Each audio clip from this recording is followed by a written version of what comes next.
Leaders of the two factions of the Forum for Democratic Change Party turned up for the final send-off of one of the party's founding mobilizers, Sarah Eperu, at her ancestral home in Kapir County in Ngora district in eastern Uganda. At first, all seemed to be well, as leaders from both factions embraced each other publicly, something that had not been seen in months, since the party members fell out over funds allegedly sourced from State House. That fallout divided FDC into two factions, one led by veteran politician and founding president Kizza Besigye, and another led by the party president Patrick Oboy Amuriat. Both leaders were present at the burial ceremony of Sarah Eperu, who passed away last week. However, the event turned chaotic before the burial after the two failed to agree on who would address the funeral reception.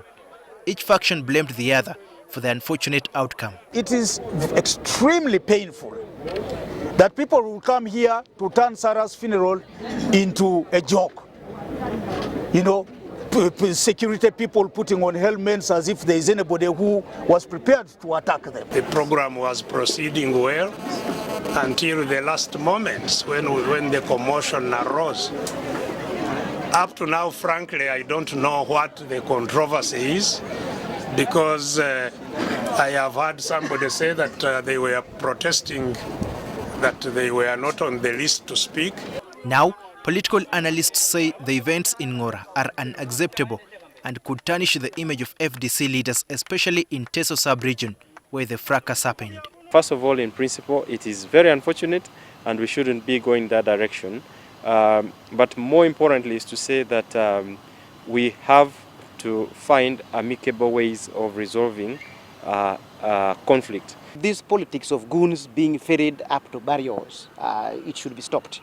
Whereas political analysts express discontent at how FDC leaders handled the matter, they differ on whether the incident signaled the impossible reconciliation of both factions. FDC still has a chance to have most of their conflicts and challenges that they are facing resolved if the two sides of the party can come and sit and address the issues that are on the table. It is irreconcilable now, unless some miracles, some foreign or outside forces come into play to put these two houses, to put these two tendencies, in the words of Mugisha Muntu, General Mugisha Muntu, two tendencies, to come together to a working table. Generally, Uganda's major opposition parties, including the Forum for Democratic Change, the National Unity Platform Party, and Democratic Party, are all experiencing internal disagreements.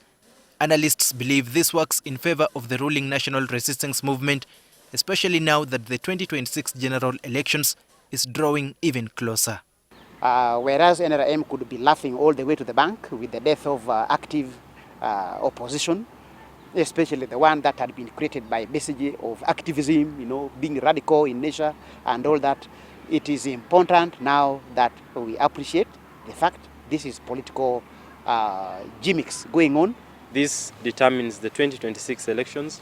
Definitely is going to find the opposition in a more weaker place. The opposition have been left now to fight between themselves as opposed to, fighting, or not necessarily fighting, but working towards taking power from the current ruling regime. That's the NRM. The Besigye-led FDC Katonga faction is currently holding nationwide consultations on whether to form a new political party and permanently separate from Najena Nkumbi. It remains to be seen if the FDC wrangles will lead to the formation of a new political party in the coming days. Daniel Kibet, NTV, Weekend Edition.